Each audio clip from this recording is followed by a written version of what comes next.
of course, we're going to ask you some questions about the new president-elect, Donald Trump. And the first question is from someone you probably absolutely know. It's Phil Zimmerman.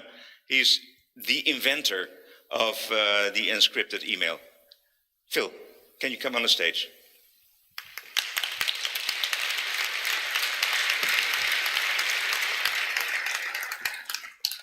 Hi. I don't hear anything. Let's see. Can I switch on No, he's on. Okay. I think. Yeah. Okay. A couple of years ago, I went to Moscow to speak at a conference, and I thought maybe I'd figure out a way to be able to meet you, but that never came to pass. I saw Citizen 4, and I saw that, as you were attempting to connect with Glenn Greenwald with PGP, and he couldn't be bothered to learn how to use PGP, my impression was, go find another journalist. So, anyway, when I wrote the PGP manual about 25 years ago, I described in there the idea of that if we build a surveillance infrastructure like we seem to be doing, that it could be used by a future government that could be elected in a democratic election that could use it for their whatever evil purposes they might have. And I did the same thing in some Senate testimony in 1996. And, I talk about that sometimes in a democracy, bad people can be elected. And if they inherit a technology infrastructure, a surveillance infrastructure, like what we've constructed, then they can use that to hang on to power. And I see that you made that point pretty clear in this story here. We now see that Trump will have a great deal of influence over what the NSA can do. Do you have any thoughts on that you'd like to elucidate on? Yeah, so there's a number of things. First off, for people in the audience who may not be so familiar with Mr. Zimmerman's work, PGP is one of the original encryption schemes for email that I used in my original contact with the journalists. It's fair to say that the NSA revelations could not have happened in the way they did in 2013 without this man's work. So I have to say thank you very much for everything you've done, not just for myself, but for the world. But going on to the broader question here, I try not to look at this as a question of a single election or a single president or even a single government, right? Because we see these things, these threats coming across borders. We see the same thing happening in Russia. They've got this new surveillance law called the Yarovaya package. Russians call it the Big Brother law. In China, on the day of the election, the news was talking about how the Chinese had just passed a new mass surveillance law, and they got away with practically no criticism from the international community because they were clever enough to say that they had modeled it on the United States' own surveillance laws. And because our last two presidential administrations have been saying that these powers were so necessary, they were so valuable, and they didn't hurt anybody, now suddenly they can't criticize these other governments for doing the same thing. But this is a problem because even if you think, all right, well, we want government to have authority and powers to be able to perform its legitimate tasks of securing the nation, of protecting our communities, of investigating crimes, right? But how is this done, and where do they depart from this model? When do they start creating exceptions to what we have in the United States, our Fourth Amendment, which is an individual's right to privacy, where they say the government can't interfere in your communications, they can't arbitrarily investigate your home or take your letters or your emails, either collecting them or reading them, without going to a court and getting a warrant. But we have to recognize that even that barrier, the warrant requirement, the involvement of courts, doesn't mean the same thing in every country. If you say, well, mass surveillance is fine, as long as the court's involved. Kim Jong-un in North Korea will go, oh, this is fabulous, because you know what? I have courts too. And they'll be happy to sign anything I put in front of them. And this is really something that we need to remember, is we are never farther than a single election away from a change in government, from a change in policy, from a change in the way the powers that we have constructed into a system are used. And so what we need to start thinking about now is not how do we defend against a President Donald Trump, but how do we defend the rights of everyone, everywhere, without regard to jurisdictions, without regard to the borders. We have this tremendous fabric of technology that we've enveloped the earth with, this internet that creates bonds of fraternity between people who don't even share the same language. But this fabric of communications that was intended to empower citizens and individuals of communities and families is increasingly being used to disempower them. Internet service providers, phone companies, governments, and other corporations are beginning to spy on these things. They're lifting up that fabric to look at the lives underneath, whether it is for the purpose of profit, or whether it's for the purpose of power, or whether it's for, in some cases, legitimate purposes. But we have to think for ourselves, what if we start weaving this fabric in a slightly different way? What if we start changing that dynamic mechanism that we face in the status quo today, which means when you pick up your phone and you make a call to your mother, your sister, your husband, your wife, that call is transiting that global network electronically naked. Anybody can look at it, anybody can listen to it, anybody can read it. What if we change that so that it's protected by default? Every communication, every transaction you engage with is protected. And you don't have to take some activity. You don't have to teach a journalist how to use this sophisticated encryption program, even if it is 20 years old, and you hope that people should be able to get to use it at this point. Instead, we made this fabric work not just for Americans, not just for people in the Netherlands, but for the whole world. If suddenly we could not just support the human rights of people in Germany, France, Brazil, Iran, Russia, China, and America, we could enforce them. We could guarantee them through our technology. And I think this election reminds us that that capability is within our reach today. And we have not just the right to try, but the duty. I've devoted my career to trying to create that capability. End-to-end secure telephony is what I've been focused on in the last 12 years or so. I had the impression that you might have used something that I made for that too. We went through a lot of trouble to wipe out our email encryption service on the same day that LavaBit did, for what we thought was probably for the same reason. I hope that that helped. Edward Snowden, are you still there? Yes. I am. Can you hear me? Have we lost? Yes. Yeah. No, I can hear we you. had a connection. Yeah. Okay. Thank you very much, Ralph Zimmerman. Thank you so much for everything you've done. I think we like to see Edward Snowden all the time, don't you? There he is. Edward Snowden, one more question about the president-elect, the elections. Did you follow the elections? I did. I think everybody in the world did. Yeah. So, is the outcome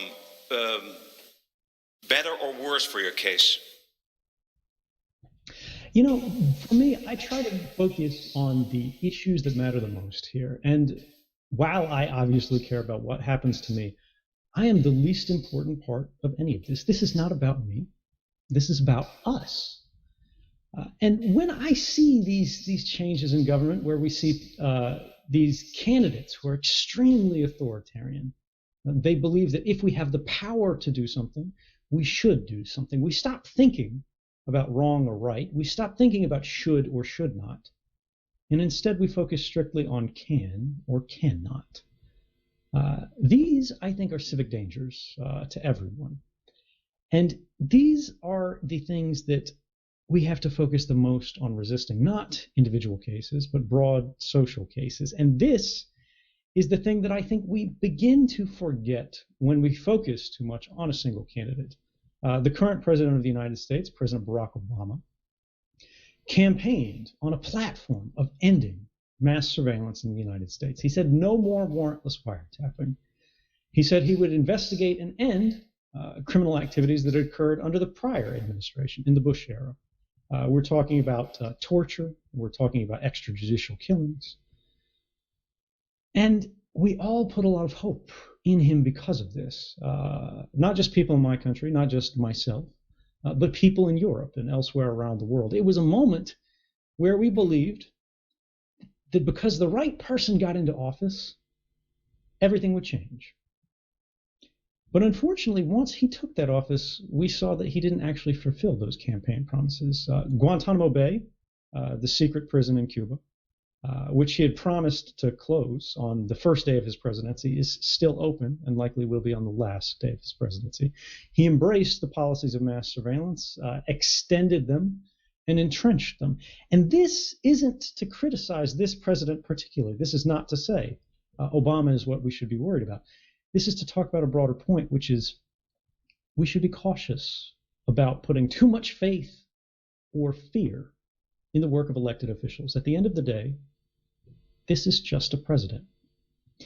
If we want to build or live or enjoy the fruits of a better world, if we want to make sure that the rights that we have encoded into our laws are actually reliable, that we live with them and pass them to our children, this will never be the work of politicians.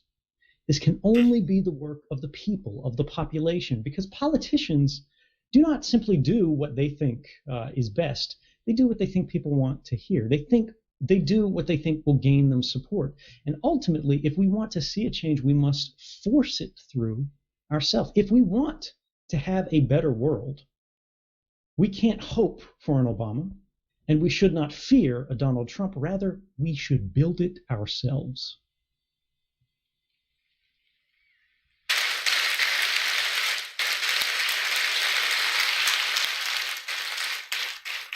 Okay, other subject. Thank you. A question out of the many questions we got about U.S. companies. U.S. laws like the Patriot Act require U.S. businesses to cooperate with government surveillance. Can we trust U.S. corporations with sensitive information like our email? Or should we prefer non-U.S. companies? I'm not sure if this is a serious question. It is. But I'll answer it as if it were. We have seen real problems with that. There was quite recently, in the wake of June 2013, President Obama going throughout Europe and saying, these newspaper stories that you've heard about all the spying, they're not very well understood. It doesn't mean what you think. The NSA isn't simply rifling through your emails. Mass surveillance doesn't really exist. These are targeted programs. We're only looking for specific people. And yet, only the beginning of last month, October of 2016, we found that one of the largest email service providers in the United States had secretly gone beyond what the law required, and the law does require a lot of these companies, to scan on behalf of the U.S. intelligence community the emails of all of their customers as they come or go for particular pieces of information that were provided by U.S. spy agencies. Now, the question that you should be asking yourself is not, should I trust U.S. companies, which it's clear, unfortunately, in many cases, they can't be trusted, but can you trust your own? Are countries in the Netherlands any better? Are companies in Germany better? And unfortunately, we see a march of these kind of laws sweeping across Europe right now and more broadly the world. The United Kingdom is in the midst of passing the most extreme surveillance measure in the history of any Western society right now, called the Investigatory Powers Bill. which legitimizes and entrenches mass surveillance in a way that would be unacceptable even in the United States, where we've grown quite comfortable with many of these programs. The Netherlands has similar policies. Norway is debating one right now. Germany claimed to pass a reform package quite recently that actually wasn't a reform package. Instead, it legitimized some of the unlawful programs that occurred before. And what we need to start thinking about is, rather than can we trust any company generally, can we start finding specific, particularized companies that can be trusted? Can we look to business models and business practices of particular institutions, corporations that see you as their primary customer, as seeing you as the one to which they owe the greatest loyalty, rather than to some government, whether it's your own or some foreign government or any other place? And can they prove that this is a relationship that you should trust through their application of technology? I'll simplify this just by demonstrating what I mean in a simpler way. In the midst of that same Yahoo case, we saw there was another telecommunications provider in the United States. This is also October, around the same day. This is an app called Signal, used for sending text messages on your phone or making calls that are encrypted, that are protected, that are electronically clothed. They're armored, like we discussed earlier, as they transit the hostile internet. And the FBI used these laws to go after this company. But rather than doing what Yahoo did and simply giving the government far more than what they asked for, they went to the American Civil Liberties Union, the largest civil rights organization in the United States, and they said, what can we do? And the ACLU said, well, you have to help the government as the law requires, but only what the law requires. And Signal said, well, can we fight this gag order? That meant we couldn't tell our customers what was going on. We couldn't tell the public how the government was trying to use our service for the purposes of gathering secret intelligence. And they won. And when they revealed what they actually turned over to the government, it was only this. These black bars are the entirety of the information that they turned over, which are only the phone numbers of the accounts that had been registered with the service, which the government already had. Because the government was saying, hey, pull all the records you have on this phone number. And they said, all right, here are all the records that we kept. And the only information they had was when the account was created and the last time it was connected. Because this company, Signal, this app provider, they weren't spying on their customers. That was not their business model. They weren't collecting records that they could then be forced to turn over. This is very similar to previous times in history when companies had collected a lot of information, but then there were changes, more militarized societies that came over, and then they had to hand over these vast databases of information that were used for the purposes of persecution. We should never enter that kind of world again. And the best way to defend against it is to make sure that you do not collect information as a business that you do not need. How do you think the awareness of the public is growing or fading already since 2013, since your actions? Yeah, I mean, it's natural for these things to sort of fade. People don't remember exactly what happened. Many people didn't see the original stories at all. When we go through the kind of things that were demonstrated in 2013, many of you have probably heard of the PRISM program. You've seen it in the film. You know the largest internet companies in the world voluntarily joined this program. You may have also heard about upstream communications, where rather than going to the internet companies themselves, they went to the phone companies. They went to sort of these fiber optic networks that tie the European continent to the American continent, and instead just listened to everything. But you might not have heard of other programs where the NSA was spying on the pornography viewing habits of individuals that they considered to have radical political beliefs. These were Islamists, to be fair, but these were individuals that the NSA's own top secret documents said they did not suspect of violence, and they did not suspect to be actually tied to terrorist activity. They just didn't like their politics. The United Kingdom was collecting images from people's webcams. If you happen to use Yahoo Messenger some years ago when that was a popular thing, The camera that was in your bedroom, they were collecting an image from every 5 minutes, and they were storing it permanently. In Australia, the same infrastructure that the United States government had built, the technology that we had developed and shared, they were using to identify the sources of journalists who had written reports that they considered critical, programs that had been justified on the basis of national security, that they said were going to be used strictly for counterterrorism purposes, had instead been used to target U.S. lawyers, which is actually a violation of law. And not because they thought these lawyers had some special intelligence that would save lives, but rather because they were negotiating a trade deal with Indonesia over the price of shrimp and clove cigarettes. These things will fade, but there is one thing that we should remember. When we look at the investigation into the effectiveness of these programs, the U.S. government's own staff, right? These are not sort of liberal reformers. These are not people who want to see an open society. This board was comprised of individuals such as the former deputy director of the Central Intelligence Agency, Michael Morrell. And they found that this kind of mass surveillance that had been justified on the basis of countering terrorism had actually never been useful in that context. It had never stopped a single terrorist plot, and it had never made, and this is the government's words, a quote, a concrete difference in the outcome of any terrorism investigation. These programs were never about terrorism. They were about economic espionage, they were about diplomatic manipulation, they were about social influence, they're about power. And that's what espionage has always been about. Countering terrorism is not an intelligence activity in the traditional sense. That is a police activity. And when we hear people, when we hear spies, when we hear politicians saying, give up your rights to allow us to create these intelligence infrastructures of extraordinary powers because terrorists exist in the world, you should remember that there have always been terrorists in the past. We have always been able to counter them effectively. And we did this through the traditional means of police work and investigation that have always been effective in the past.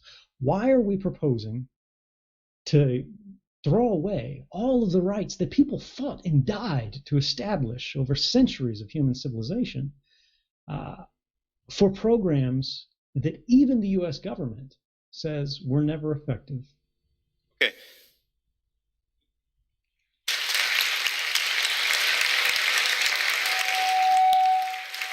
You say mass surveillance is not productive for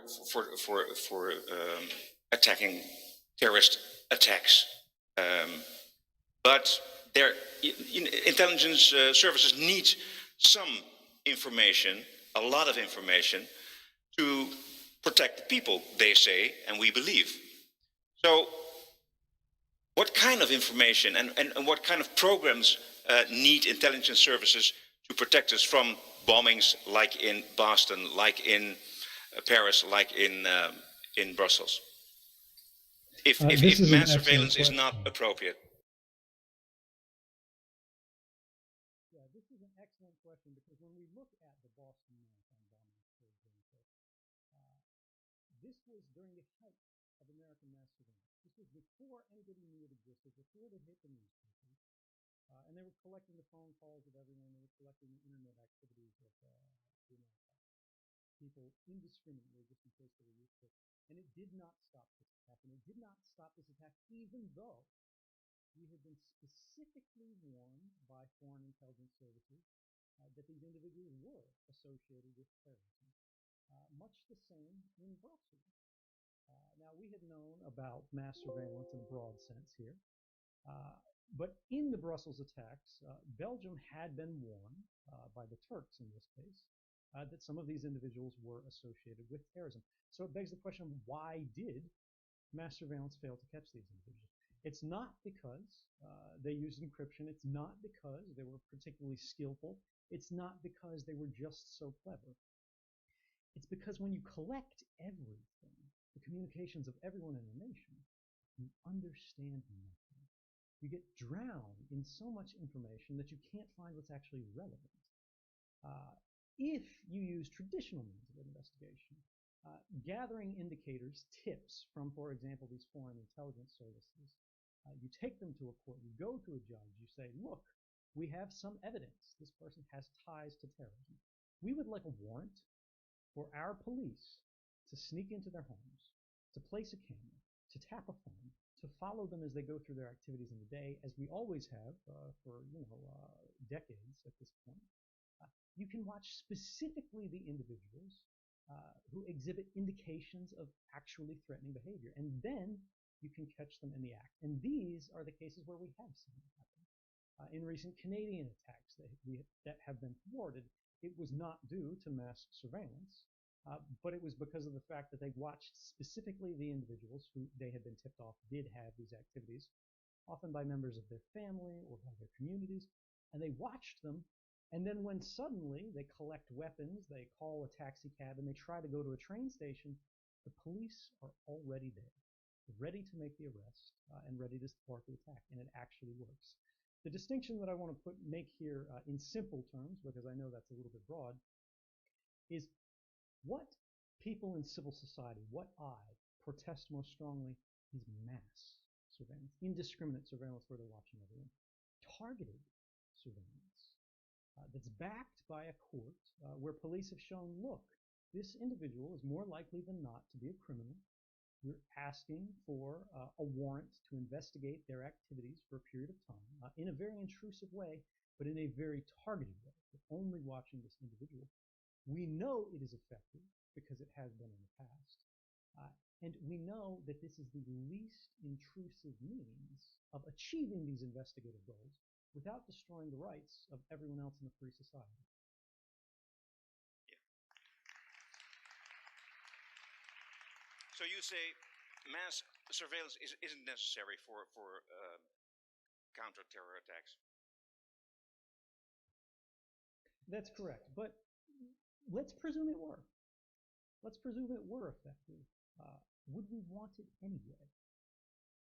The challenge here is if we create a government that is so powerful, a structure that is so omniscient, it knows everything that everyone's doing at every time, it can enforce the law perfectly. No one can steal a loaf of bread, no one can speed, no one can commit a terrorist act, no one can murder. A lot of people would say that's fabulous, it's the end of crime, and it's true. But that may not be as unmitigated a good as it seems at first glance. Because when we think about social progress, when we think about the advance of human rights, when we think about the abolition of slavery, when we think about marriage equality, when we think about the prohibition of drugs or certain kinds of alcohol in the past, prohibition of certain types of religious worship, all of these movements were criminal activities in the beginning. Even if it's the enfranchisement of women, allowing them to vote. If government simply says the laws on the books can be enforced, and they will be enforced, and we will use the full extent of our powers to ensure that is the case, what they're doing is they're halting progress at this moment in time and saying we have gone far enough, and no one can transgress against the status quo, even for a good reason.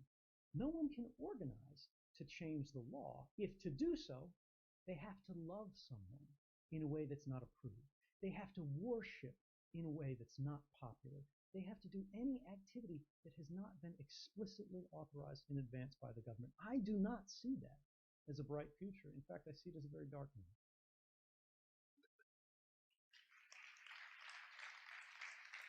I really like to ask you what we can do about that. But first, this is quite a bad situation where we're in now.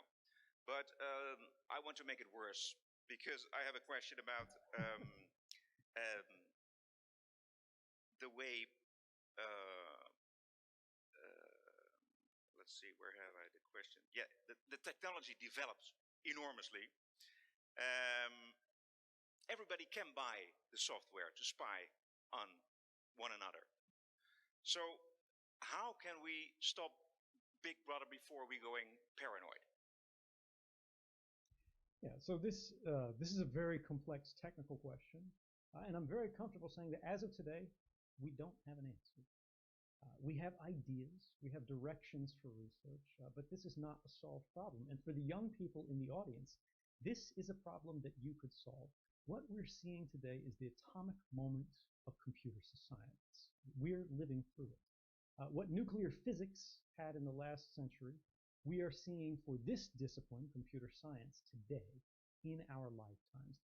Technologies that we expected to be a benefit for all of mankind are being subverted. They're being corrupted in subtle ways to work contrary to those purposes. And we have to find a way today to change that direction and make it serve humanity rather than master humanity. And the ideas that we're looking at here are for simple methods to do things that we've never really considered before. For example, encryption, as we've talked about before, protects what you said on a phone call as it crosses the internet. It protects what was written in a text message. It protects your picture so no one can see it if you share a photograph with someone. But it does not disguise the fact that you sent a photograph or made a phone call or made a purchase or visited a website or necessarily bought this book from a bookseller online. And these things on their own can be very dangerous. These types of activities are called metadata, right? And these communications or these records about your activity, even encrypted communications, are private activity records, right? But they have no meaningful legal protections today. So even governments in countries that aren't so bad about mass surveillance, even in the Netherlands, for example, the metadata of your activities can often be collected even without the involvement of a court. And this means you can create perfect records of private lives without ever reading what was actually said in the message. The way to change this is we have to find ways to protect not only the content of the communication in that text message or phone call, but to disguise the fact that the communication ever happened at all. The fact that this phone called this phone should be invisible to the vast majority. One day, is there a technical possibility there is, perhaps, or not? We have seen methods of disguising this already. There's what's called the Tor protocol, which is a method of what's called a mixed routing network. It's not perfect, and in fact, it cannot protect against the full cooperation of all of these governments on Earth because they can just trade the different parts they see. But what it does is instead of sending your communications from here to here, this computer to this computer, it sort of bounces them around the world in a lot of jurisdictions. So you can't see the direct relationship. This is very crude. This is like, inventing the very first wheel, which is, kind of a rock that sort of rolls, but not in a very effective manner. But as we refine these capabilities, as we look for more models of achieving the same ends, it is perhaps possible. And the easiest way to illustrate this is the way that radio frequency broadcasts work. For example, if you think of the prior generation, or as you listen to music in your car, there's a tower somewhere that's sending communications, and anyone can hear them, but there's no record of who is actually listening, who actually received the signal. That's not to say this is an effective means for resolving our problems today in this context, but there are many things that we thought impossible problems in the past. But eventually, through dedication, by pursuing the problem, and by recognizing that these things matter, we found solutions. Can you name 3 very practical things how we all can protect ourselves today for spying, by other people, other corporations, governments? Certainly. The first thing would be careful about what you share with large service providers. When you're talking about Google, when you're talking about Facebook, everything you type in that Google prompt is being stored and saved forever. They're not asking you if you want that, they're just doing that. There are alternatives like StartPage and other providers that don't store that information. There are social networks that are not Facebook. Edward Snowden, you say don't use Google? You say that? I say if you can avoid these things, right? This is all a case for you. You have to decide for yourself what the level of convenience versus threat truly is. But the idea here is you want to control What kind of records are being created and stored about your activities? But more broadly here, we don't want to get into a point by point of doing this, doing that, using this service, not using that service. You want to talk about broad technological capabilities. The first thing you can do is encrypt your devices. If you have a newer iPhone, it's already happening invisibly. If you're using an Android phone, you can go into settings and encrypt your phone. So if it's lost, a criminal can't just open it and read everything. Use two-factor authentication. We've seen recent hacks about the election in the United States and other things like that, where someone will send you an email. It appears that it comes from Google. It looks identical. So you click it, you type in your password, and now someone else has gained access to your account. There's something called two-factor authentication, which you could use for if you do use Google, for example, your Gmail account, that will require something like another code that comes from a token where you just tap it on your phone and it gives you a code that you can enter. So if someone does this to you, you won't be affected by it, or it sends you a text message. There are many things you can do. Use Signal, that kind of application for protecting your text messages, for protecting your phone calls. Use Tor when you're browsing on the internet. The Tor browser won't give you perfect security, but you will be far safer than if you were using a normal Internet Explorer or Chrome or Firefox browser. And these kind of things lead us to a larger point, which is you as an individual should not have to do this. You should not have to make these decisions. You should not have to study to be safe using the devices that you rely upon every day. And this means you have to be political. You have to talk about these things. You have to recognize, right, that when somebody says, don't worry about this, it doesn't matter. If you have nothing to hide, you have nothing to fear, they're misleading you, they're deceiving you, they're disempowering you. Because privacy isn't about something to hide. It's about something to protect. Privacy is the right to the self, right? Privacy is the right to a free mind. Privacy is the foundation of all other rights. Freedom of speech doesn't mean very much if you can't try out in a safe space among friends without the judgment of this external society what it is that you actually think and figure, is this a good idea, is this a bad idea? Freedom of religion, the same thing. You either inherit a religion or you accept it from the state, but you don't know what it is for yourself that you actually believe in and who you want to become unless you have that protected space. And moreover, right, privacy is not intended for the majority.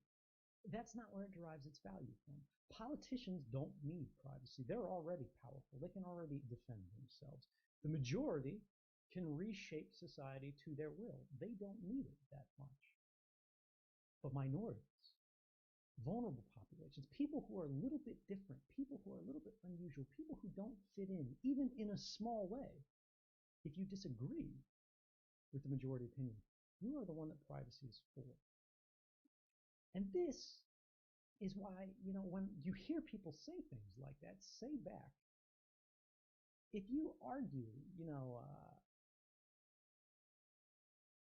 if you have nothing to hide, you have nothing to fear, that's no different than saying you don't care about free speech because you have nothing to say. It's an antisocial argument that says it doesn't matter what happens to the rest of society. It doesn't matter what happens to my rights because I'm okay right now. I'm not different. I'm not interested. And I don't need to be. I'll adapt to whatever the rest of the world wants. And what you're saying is, I don't want freedom. I don't want liberty. I just want to be. And while you might agree with that, I think we can be better. I think we can do more, and I think we should. I think the rights that we inherited are a blessing, something that we should protect and defend and ensure that not just this generation, but every other generation enjoys. That and more.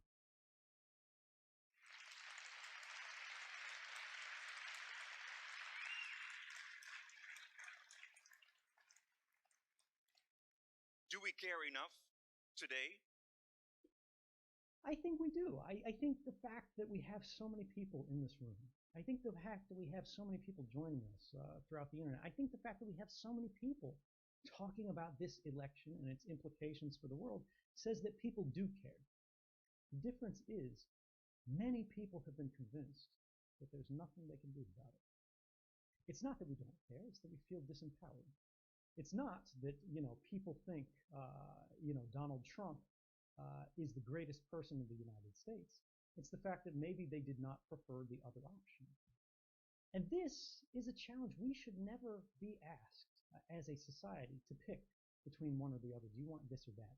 We need to work cooperatively. We need to work together to build institutions that don't think about candidates, that don't think about a choice of bad options, but instead give us a world that we design, that we build, that we realize step by step, right?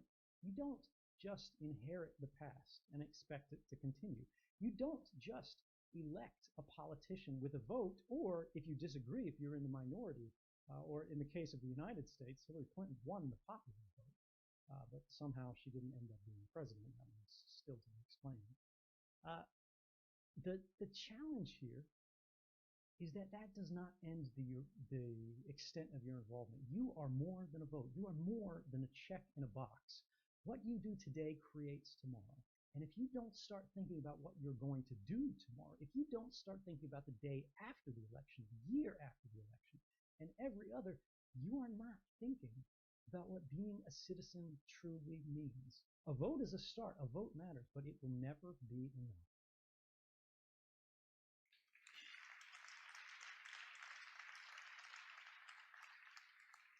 I want to talk a moment about your own privacy and freedom at the moment. You said to BBC Panorama, and you said it.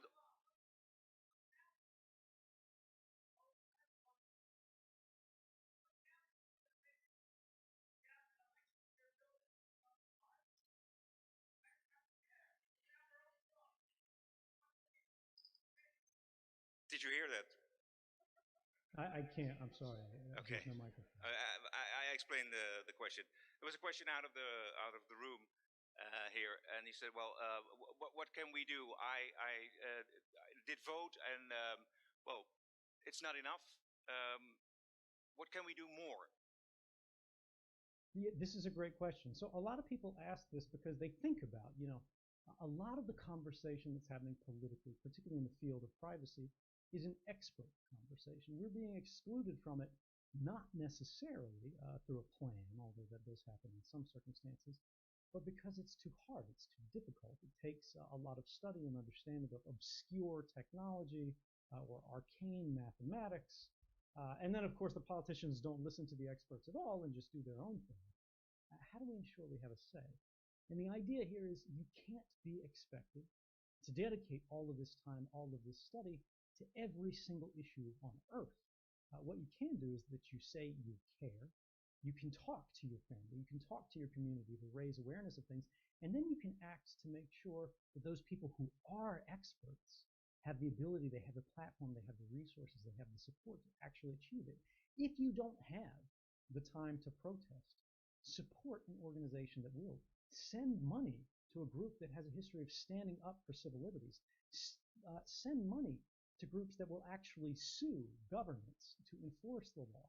And when the law fails, when we find out that the law is not enough, that the law is only the smallest guarantee of our rights, support technology, corporations, groups, and individuals who are trying to enforce your rights directly through science, through math, through technology, to ensure that any government, anywhere, must respect your rights, because no amount of violence, no amount of military force will ever solve a math problem. And your question. Okay, plenty to do though, so. Now I want to ask you some questions about your own privacy and your own freedom at the moment.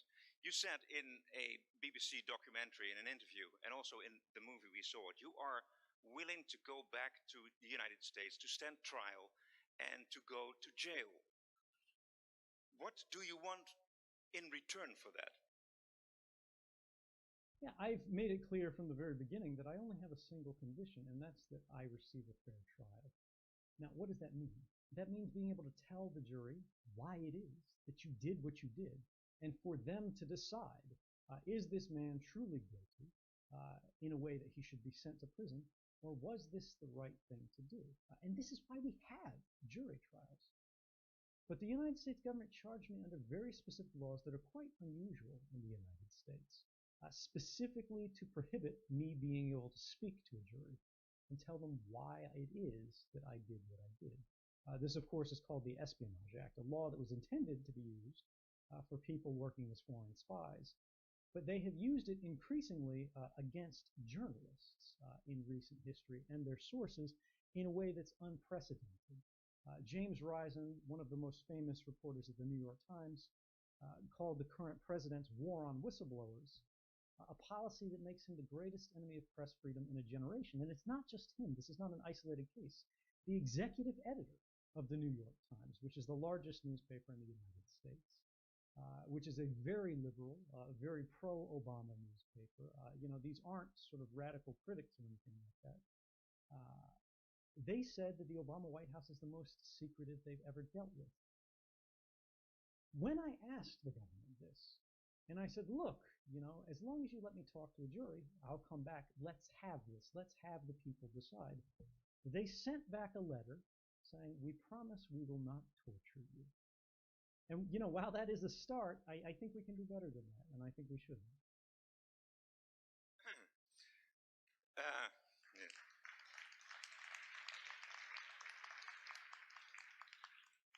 So do you see yourself returning to the United States one day? I certainly hope so. You hope it? Yeah. I mean, it has always been my desire to return to my home. It is my home, right?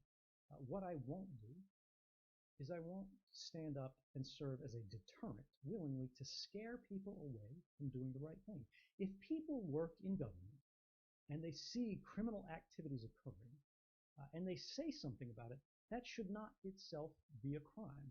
And I want to be clear that this is exactly what happened. Before I came forward 4 months prior, the Supreme Court of the United States was asked by these civil liberties organizations to rule on the lawfulness of these surveillance activities. And they said, it's very interesting, but we can't, because we can't prove that it actually happened. Well, you can't prove that it happened. The government said it's a secret. But after I came forward, the same courts found that, in fact, the NSA's activities had broken the law. They had done so for more than a decade. They were likely unconstitutional. The president himself signed reforms into law. The United Nations found that these programs were a violation of human rights. The European Union passed a resolution saying that whistleblowers should be protected from this kind of political persecution. They should not be extradited when they have worked in the public service in good faith to reveal activities of public concern. And the question is there a reason that you think I should not be hopeful? I think despite the challenges that we have in the United States, despite changes in government, despite some of the very concerning statements made by our new president-elect, this is a nation that will strive to get better. This is a dark moment in our nation's history, but it is not the end of history. And if we work together, we can build something better, and we can enjoy a more free and more liberal society that benefits everyone, and prove once and for all that America has a greater commitment to justice than it does simply to the law. The new president-elect gets along a bit better with Putin than Clinton. Do you feel any anxiety, any fear, perhaps, that Trump will be the new president of the United States because of his good relationships with Putin? I don't worry about it. It's possible, right? It would be crazy to dismiss the idea of this guy who sort of presents himself as a big deal maker of trying to make a deal. Now, the president of Russia has previously said on camera that the people of Russia consider me a human rights defender.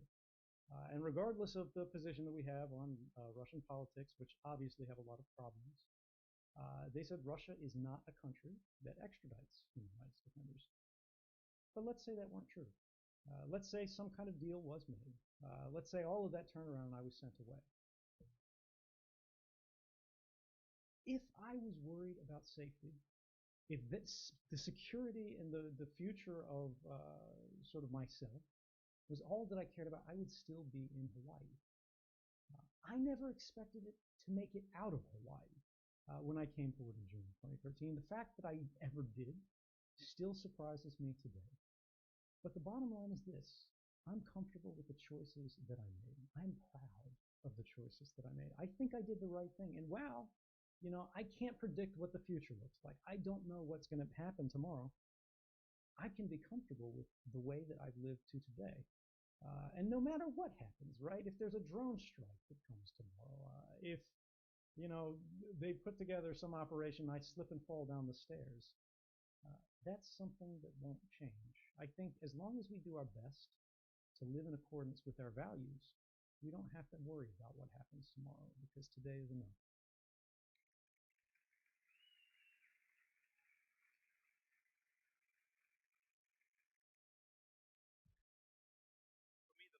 For me, the last question. If you look to the rest of your life, what do you see? Well, so far it's going pretty well, I've got to say. I actually feel more connected. I feel like I have more ability to change the world for the better today than when I was working secretly for the NSA. There was a very long time in the intelligence community where I had no questions about my work. I was proud of what I did. And even in Hawaii, when I came forward, I didn't think the NSA was full of mustache-twirling villains, right? That the place should be burned down, that operations should be shuttered entirely. I felt that there were parts that had gone too far. And there's a lot that I did that I'm still proud of. There's a lot of work of my colleagues that I'm proud of, and I think they do a very valuable thing for the world when they do it in a way that respects people's rights. But today, for me as an individual, I can give a voice to the side of the NSA that is forbidden from speaking. Remember, if you say these things and you work for the United States intelligence community, you go to jail for 10 years for every single statement that you make that they consider to be classified. This is a role that has been missing for far too long. And although, I would eventually like to do other things, I'm very thankful for the role that I'm able to play today. And I hope it provides as much benefit to as many other people as the enjoyment that it provides for me. I mean, I am pretty